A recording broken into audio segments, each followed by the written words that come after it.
자, 좋은 아침입니다. 우리 찬양하시면서 굿모닝 셰플 시작하시겠습니다. 내게 허락하신 시련을 통해 나의 믿음 더욱 강하게 자라나고 험한 산과 골짜기 지나는 동안 주께 더 가까이 나를 이끄시네. 내가 겪는 시험이 어렵고 힘겨워도 내 주님보다 크지 않네. 내 앞에 바다가 갈라지지 않으며 주가 나로 바다 위 걷게 하네. 나는 믿네. 주의 능력으로 내 삶 새롭게 되네. 나는 믿네. 주의 능력으로 담대히 나가리라. 주와 함께 싸워 승리하리라. 날마다 믿음으로 나 살아가리. 다시 한번. 내게 허락하신 시련을 통해 나의 믿음 더욱 강하게 자라나고 험한 산과 골짜기 지나는 동안 주께 더 가까이 나를 이끄시네. 내가 겪는 시험이 어렵고 힘겨워도 내 주님보다 크지 않네. 내 앞에 바가 갈라지지 않으며 주가 나로 바다 위 걷게 하네. 나는 믿네.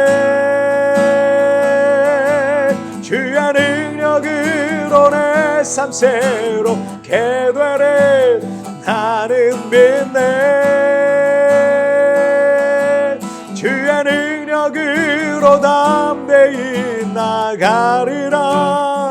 주와 함께 싸워 승리하리라. 날마다 믿음으로 나 살아가리.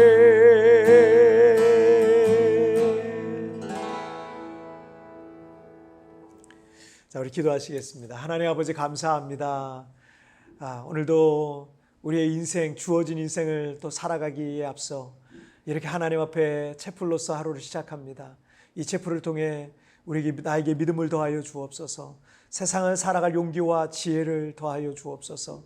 또 이 채플을 통해 주님 내 손을 잡아주시고 주님과 함께 오늘 하루를 시작하고 승리하며 살아가게 하여 주시옵소서. 오늘 이 시간도 주님을 예배하길 원하며 예수님의 이름으로 기도하옵나이다. 아멘. 자, 오늘 우리에게 주시는 하나님 말씀은 이사야서 43장 14절부터 21절까지의 말씀, 제가 개역 개정 성경으로 봉독해 올리도록 하겠습니다. 너희의 구속자여 이스라엘의 거룩하니 여호와가 말하노라. 너희를 위하여 내가 바벨론에 사람을 보내어 모든 갈대아 사람에게 자기들이 연락하던 배를 타고 도망하여 내려가게 하리라. 나는 여호와 너희의 거룩하니요 이스라엘의 창조자여 너희의 왕이니라. 나 여호와가 이같이 말하노라. 바다 가운데에 길을 큰 물 가운데에 지름길을 내고 병거와 말과 군대의 용사를 이끌어내어 그들이 일시에 엎드러져 일어나지 못하고 소멸하기를 꺼져가는 등불 같게 하였느니라. 너희는 이전 일을 기억하지 말며 옛날 일을 생각하지 말라. 보라, 내가 새 일을 행하리니 이제 나타낼 것이라. 너희가 그것을 알지 못하겠느냐. 반드시 내가 광야의 길을 사막에 강을 내리니 장차 들짐승 곧 승냥이와 타조도 나를 존경할 것은 내가 광야의 물을 사막의 강들을 내어 내 백성 내가 택한 자에게 마시게 할 것임이라. 이 백성은 내가 나를 위하여 지었나니 나를 찬송하게 하려 함이니라. 아멘. 우리는 1910년 일본에게 나라를 뺏겼었습니다. 하지만 1919년 3.1 운동을 기점으로 상해 등에 대한민국 임시정부를 수립해서 이 항일 독립운동을 지속적으로 펼쳤습니다. 임시정부의 1940년부터 1947년까지 이 임시정부의 주석을 역임한 백범 김구 선생을 이 많은 분들이 존경할 겁니다. 크리스천이었던 이 김구 선생의 글을 통해 글 중에 이런 내용이 있습니다. 네 소원이 무엇이냐 하고 하나님께서 물으신다면 나는 서슴지 않고 나의 소원은 오직 대한독립이요 하고 대답할 것이다. 그 다음 소원이 무엇이냐 하고 세 번째 물으셔도 나는 더욱 소리를 높여 내 소원은 우리나라 대한의 완전한 자주독립이요 하고 대답할 것이다. 김구 선생이 임시정부의 주석으로 있었던 1940년대 초반은 일본 제국의 최전성기였습니다. 그래서 한반도 전체와 만주와 또 중국 대륙의 동부와 북부 땅 전체, 그리고 동남아시아 전체 태평양의 섬들은 이미 다 일본 땅이 되어버린 때였습니다. 이 김구 선생의 유일한 소원이 대한 독립이었고 30년이 넘도록 독립을 위해 싸워왔지만 민족의 독립은 멀게만 느껴지던 그런 시대였고 마치 계란으로 바위를 치는 것처럼 꿈쩍도 안 하던 그런 시대였습니다. 남유다는 바벨론 제국에 의해서 나라를 뺏기고 전쟁포로로 타국 땅에 끌려와서 2세대, 3세대가 지나도록 비참하게 살면서 그들은 여전히 노예의 신분이었습니다. 그들의 인생이 회복되고 그들의 나라가 회복되고 고국으로 돌아갈 가능성은 전혀 가망이 없어 보였습니다. 14절 말씀에서 너희의 구속자여 이스라엘의 거룩하니 여호와가 말하노라. 너희를 위하여 내가 바벨론에 사람을 보내어 모든 갈대아 사람에게 자기들이 연락하던 배를 타고 도망하여 내려가게 하리라.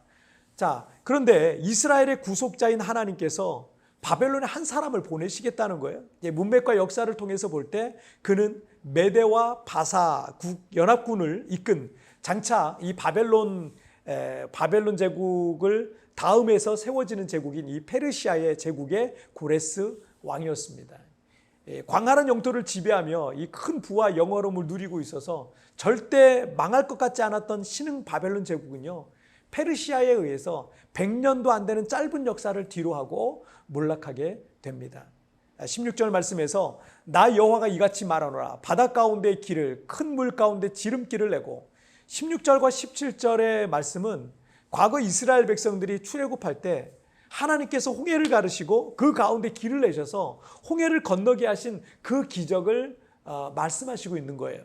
그런데 18절을 보시면 너희는 이전 일을 기억하지 말며 옛날 일을 생각하지 말라라고 말씀하고 있어요.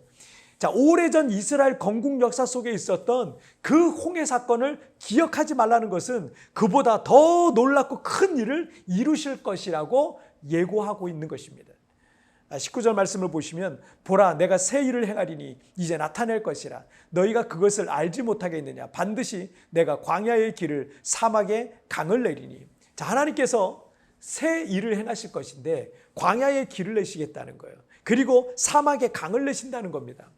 70년간 포로로 잡혀 있었고 도저히 그 상황과 환경과 신분에서 벗어날 방법이 없었는데 하나님께서 그들이 광야와 사막을 가로질러서 다시 고국으로 귀환하는 이 기적과 같은 일이 일어난다는 것을 말씀하시고 있는 겁니다. 시편에 그런 내용이 있어요.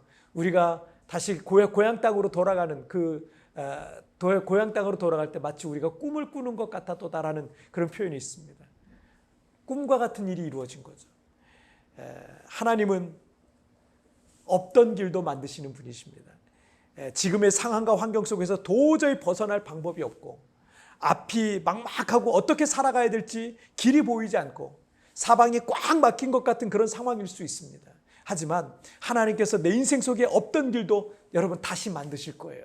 사막에 강을 만드시고 광야에 길을 내시는 하나님께서 우리의 가정에 나의 인생 속에 우리 교회 우리의 생업 가운데 새 길을 열어주실 것을 여러분 믿으시길 바랍니다. 자, 우리 기도하시겠습니다.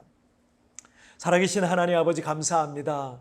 광야에 길을 내시고 사막에 강을 내시는 하나님께서 도저히 어떤 소망이 없는 우리의 상황 속에서 하나님 새 일을 행하실 것을 기대하오니 오늘 그 믿음 버리지 아니하고 그 믿음 가지고 오늘 하루를 살게 하여 주옵소서. 지금은 너무나 여러 가지 힘든 상황들과 환경 속에 있지만 그러나 포기하지 않겠습니다. 낙심하지 않겠습니다. 그리고 믿음으로 주님 붙들고 광야에 길을 내시고 사막에 강을 내시는 그 하나님 붙들고 믿음으로 승리하며 살아갈 수 있도록 주여 나를 붙잡아 주옵소서. 2022년 주여 내 인생의 새 길을 열어 주시옵소서. 감사합니다. 찬양합니다. 오늘도 나와 동행하실 그 주님을 찬양하며 예수님의 이름으로 기도하옵나이다. 아멘.